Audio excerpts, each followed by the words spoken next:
بسم اللہ الرحمن الرحیم. معزز ناظرین، السلام علیکم ورحمۃ اللہ وبرکاتہ. اس ماہ مبارک کی یہ فضیلت کافی ہے کہ یہ زمانہ حضور پرنور سید بنی آدم فخر عالم صلی اللہ علیہ وآلہ وسلم کی ولادت شریفہ کا زمانہ ہے. ہم اس ماہ کی فضیلت کے منکر نہیں. فضیلت اس میں ضرور ہے. اگر اس میں فضیلت نہ ہوتی تو اس میں حضور صلی اللہ علیہ وآلہ وسلم کیوں پیدا کیے جاتے؟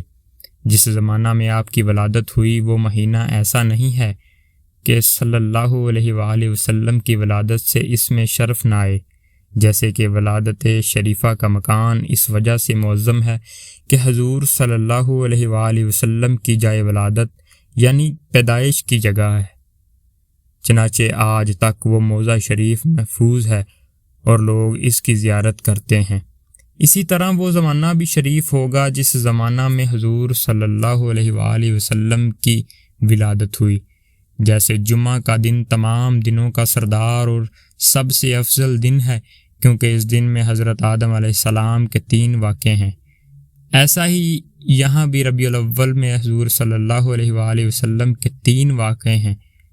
ایک آپ صلی اللہ علیہ وآلہ وسلم کی ولادت شریفہ کا بالاتفاق اسی میں ہے جو آدم علیہ السلام کی ولادت کے مشابہ ہے، اور دوسرے حضور صلی اللہ علیہ وآلہ وسلم کی بعثت اور نبوت ملنے کا واقعہ بعض روایات کے مطابق اس ماہ میں ہوا جو آدم علیہ السلام کے جنت میں داخل ہونے کے مشابہ ہے، اور تیسرا واقعہ وفات شریف کا ہے جو اسی ماہ میں ہوا جو آدم علیہ السلام کے واقعہ حبوط یعنی کہ زمین میں اترنے کے مشابہ ہے.